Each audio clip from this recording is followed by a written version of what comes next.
وصحبه أجمعين. قال الإمام رحمه الله تعالى: باب الربا والصرف. Chapter number 9. الربا usury والصرف is money exchange. قال الربا في اللغة هي الزيادة. ربا linguistically in Arabic means increase. ومنه قوله تعالى: فإذا أنزلنا عليها الماء اهتزت وربت، يعني زادت.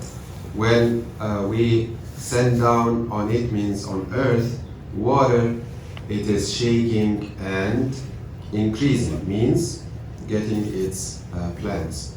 قال وفي الشرع الزيادة في أشياء مخصوصة. And Islamically it means increase in specific things.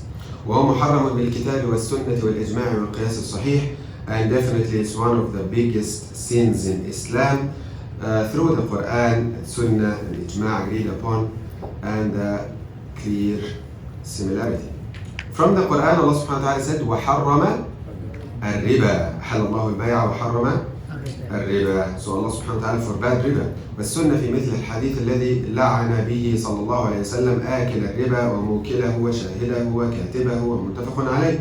And the Sunnah, the Prophet ﷺ cursed like several people dealing with riba, the one who eats the riba, the one who is dealing on behalf, like kind of advocate for it, and the witness, and the one who writes it, and so on. قال وقد أجمعت الأمة على تحريم الربا في الجملة. And of course there is agreed opinion on that from the whole ummah on the forbidding of the riba. So here is saying that of course riba recently is saying here that it is being used under different names, under different titles, like investment, like interest, like some things like that. So he's saying that does not change its ruling. As the Prophet ﷺ mentioned that يأتي على الناس زمان يشربون الخمر ويسمونها بغير اسمها. Like some day time will come for this ummah that people, the Muslims, will drink alcohol, but they will call it in different name. They will not say this is khamr. They will say spiritual drink. Okay, so they will call it whatever, any kind of a different name, but it is khamr, it's alcohol. So it doesn't matter if the haram, you give it a nice, cool, kawaii name, it will not change its ruling. Still, it's haram and a big sin and a major sin in Islam. Now, so be careful from these deceiving names that the shaitan is putting in the minds of people. Now, and our hadith today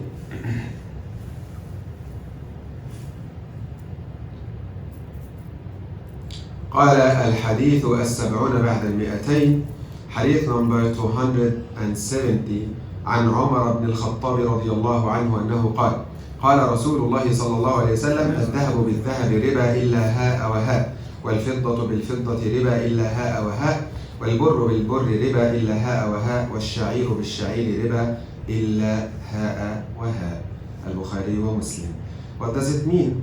The Messenger of Allah صلى الله عليه وسلم said, dealing, like exchanging gold with gold, is riba, except if you give it and you receive it.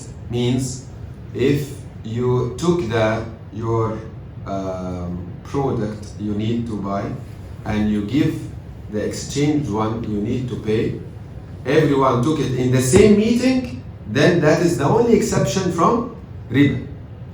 Dhahab with dhahab. So be careful for gold. And he mentioned fidda. You have to make the exchange in the same meeting. You cannot, for example, give him 1 gram of gold and tell him, I will bring you 5 grams later. That is riba. You'll say, why? We cannot understand all the wisdoms. You have to follow. And that is because this product is sensitive, and many people, they get kind of fights in it, and the prices is changing up and down rapidly. So the Prophet ﷺ closed the door from the great wisdom of Allah subhanahu wa ta'ala that you cannot install, you cannot postpone. You have to finish all the transaction in the same meeting. Everything. Gold by gold, silver by silver, Bur is the wheat by wheat, so it's kind of food, and also barley with barley. So these kinds, we call it الصنوف الربوية, like which has riba is very sensitive in it. You cannot postpone, you cannot install, you cannot give part and delay part. And from that we mentioned, we will mention some applications, but first the Sheikh is saying قال تحريم بيع الذهب بالفضة أو العكس وفساده إذا لم يتقابل المتبايعان قبل التفرق في مجلس التعاقد أو العقد، وهذه هي المصارفة. It is not allowed to exchange silver with gold if you will not pay everything in the same meeting, and it's haram to leave without paying and receiving everything, and that is kind of exchange of money. تحريم بيع البر بالبر أو الشعير بالشعير وفساده إذا لم يتقابل المتبايعان قبل التفرق، same for the food, barley and wheat. Number 3 صحة العقد إذا حصل القبض في المصارفة أو بيع البر بالبر والشعير بالشعير في مجلس التعاقد. Okay, it will be correct dealing or transaction if you hold and received and give what you have to do. Number 4 يراد بمجلس العقد مكان التبايع سواء كان جالسين أو ماشيين أو راكبين. Now, so the meeting means the place where the selling and buying is happening. So even if you are standing, it doesn't mean you have to sit down and so on. So from that, nowadays we have the banknotes, right? We are not dealing with money anymore. In the past, they used to deal with the gold and silver as currency, right? And it was stamped officially from the rulers and countries, and this was the currency between people. Nowadays, we don't have gold and silver, but we have banknotes, which is kind of reflecting on, it was until 1970 something. It was every currency just reflecting the amount of gold held by this country. But that's what's over by the US. Always they're doing a lot of problems. So now you can say this currencies, you don't know how much, like why the Egyptian pound has this value, why the Japanese yen has this value, you don't understand. But it's now, the currency is just showing the power of purchasing. So the US dollar, its power is like this. The Japanese yen, its power is like this. It became by kind of value according to the market, how much it can purchase. Anyhow, so if we are dealing with money, if I want to exchange dollars with yen or US dollars with rupees or whatever, any currency, can I give you $1,000 and you give me tomorrow 150,000 yen?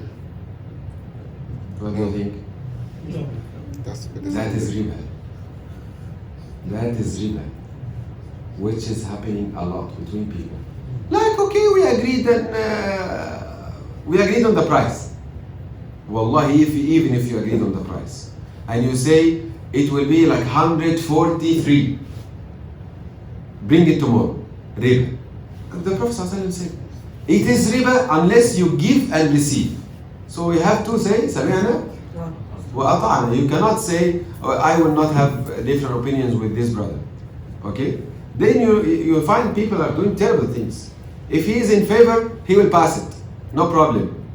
If he is not in favor, he will come to you, it was problem, brother, this is haram. Where were you before? Why you agreed before? Why you are doing this? This kind of munafiq.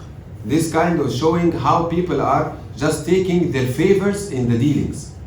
If it is in his favor, he will be careless to follow Islamic way. He can give you today $1,000, tomorrow the dollar went down. Okay? He will not care. No. Okay, the brother told him, I want to stop this transaction. No, brother, we agreed. You know it's haram. We have to make it again by the price of today. No. Finish. And they will have a lot of fight. Sometimes it's $10,000. So if the price is big, it will be big loss or big win. Right? That's why you have to do it on the same time. And some people, they transfer money to other countries. not transfer, let's say, different, if it's the same currency, it's totally fine. If I want to send from Japan to Pakistan $1,000, it's fine. One brother in Pakistan will pay $1,000 and I will pay it to him here, no problem. The big problem comes when I want to transfer $1,000 from Japan to Egypt, but I want to have it there like by Egyptian pound or by dollars, and I want to take it from the brother here in Japanese yen. That is the big problem. So some people, they are very careless, they don't care. Oh, make it today, okay, I will take the money from here, Japanese yen, and let him take his money in Egypt after 1 or 2 days, 3 days. Riba. Cannot. You have to do it in the same hour or the same day. Fixed. You cannot postpone. Postponing is riba. Be careful. So if you make any transactions in money exchange, in gold, in silver, that's so sensitive. You cannot go to the jewelry shop and you want to buy gold. Okay, so you'll tell him, I will give down payment for this diamond ring, white gold, whatever. It costs hakuma, like 1 million. So I will pay you now Nijuma, and the rest is installment. Or I will bring the rest tomorrow. Riba. Cannot. Even the price is fixed and you have a contract, everything. Haram. That's big problem. You cannot. You have to purchase all a time. You pay all the money, you take your ring. It's very sensitive when it comes to gold, and I told you the example before that it is very common in the gold shops that the women go with their old gold and they give it to the shop dealer or buyer, seller, owner. I will give this old gold and I will take this new and I will pay the difference. Riba. Haram. Cannot. You sell your old gold, take your money, you bring the new one and buy it. You say it's the same. It's not the same. This is riba, this is halal. This is how Allah made it. For any reason, if after the first transaction you change your mind, he changed your mind, that is the halal way. You cannot make 2 transactions in 1 transaction in gold and banknote. It's very sensitive in Islam. And many people, they don't know this rule, it's falling into riba. Be careful. Be careful. And many people are deceived by the gold shop owners by this old gold one. They will say, okay, I will take this old gold for like roughly like this. Because he knows that you will buy new one, he will take its price down. If you are going only to sell the old gold, maybe it will be different. That's why, subhanAllah, Islam is protecting the rights of people, putting everything in its position properly. So you have to follow. May Allah subhanahu wa ta'ala protect all of us from riba. May Allah subhanahu wa ta'ala let us to know our deen and to apply our deen. May Allah subhanahu wa ta'ala enrich our knowledge. And may Allah subhanahu wa ta'ala let us to follow the footsteps of Muhammad sallallahu alayhi wa sallam.